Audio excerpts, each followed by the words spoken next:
Celebrate your life. Celebrate each moment. Can you see those scars that you've left on the fence?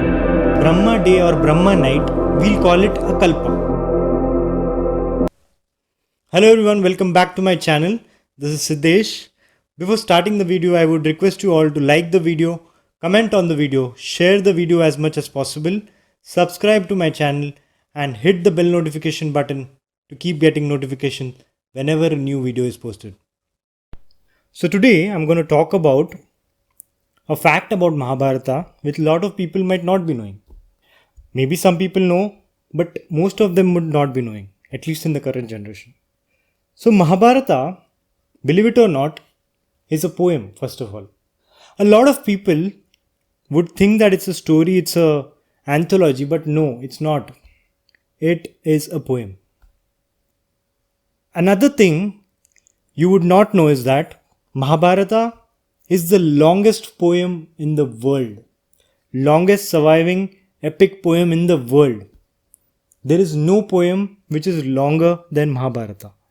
In fact, the longest poem in the Western world, the Iliad and the Odyssey, can be fit 10 times in the space that Mahabharata takes.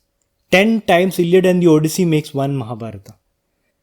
Not only this, it has 200,000 lines. 200,000 lines, 1.8 million words. And Mahabharata had 18 parvas. Parvas can be taken as books.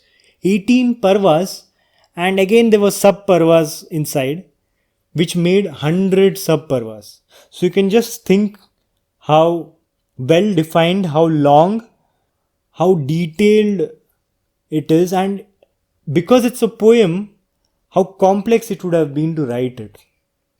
So most of them would have been knowing who wrote the Mahabharata, because in school itself we are taught Valmiki wrote Ramayana, Mahabharata was written by Ved Vyasa. But actually there is a story behind that as well, which a lot of people would have missed out. So I'll just tell you that story. So everyone knows about Ved Vyasa, obviously. He's an important character in Mahabharata itself. I don't want to delve into that. I'll explain that, or we can talk about that, discuss that in another video maybe, because it cannot be taken here. So as you guys know that Ved Vyasa is the one who is thought to have written the Mahabharata. But actually, as per our scriptures, it is said that Ved Vyasa wanted to write the story of Mahabharata. He got a dream where Brahma told him to write it down. And at that time, because the complexity and the number of generations that it spans was very long, there were too many discourses, there were too many dialogues, there were too many scenes. 3-4 generations of story. Obviously, it was very complex. And so Ved Vyasa couldn't write it alone. So then it was suggested that Brahma suggested him to go to Lord Ganesha. Lord Ganesha, and ask Ganesha to help him to write down. So Lord Ganesha is thought to be very intelligent, very smart. And he used to write with both his hands as well. I think it's called ambidextrous or something like that. So he was that also. So Ved Vyasa went and approached Ganesha. He told that I want your help in writing the Mahabharata. I will recite the Mahabharata to you and you can go on writing it, so that we can finish the work as soon as possible. Now, Lord Ganesha is thought to be very mischievous. If you go and see lot of stories of Lord Ganesha, you will see a lot of mischievous stories, similar to Krishna. So, he told Ved Vyasa that I have a condition. Vyasa, I have a condition, and if you agree to that condition, then I'm okay. I'm ready to write down the Mahabharata. You recite and I'll write. And my condition is that I will write as long as you do not stop telling me the story. You have to keep telling me the story continuously without any pause, without taking any break.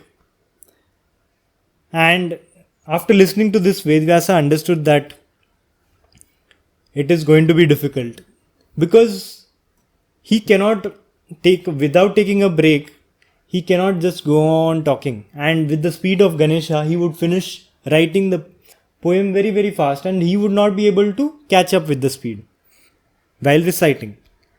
So, now Vedvyasa himself was very clever and intelligent.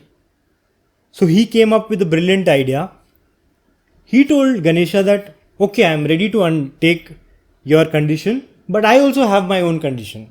I have my condition that you are going to write down the verses only after completely understanding each verse. And now Ganesha was stuck. He told, okay, but the complexity of each verse in Mahabharata is so much. There are so many meanings to it. There are so many things to understand. There are so many perspectives that obviously Ganesha could not finish writing down while he was narrating.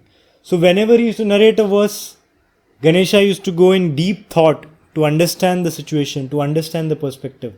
By then, Vedvyasa used to take rest. Although they did all this, they were able to complete it in 3 years.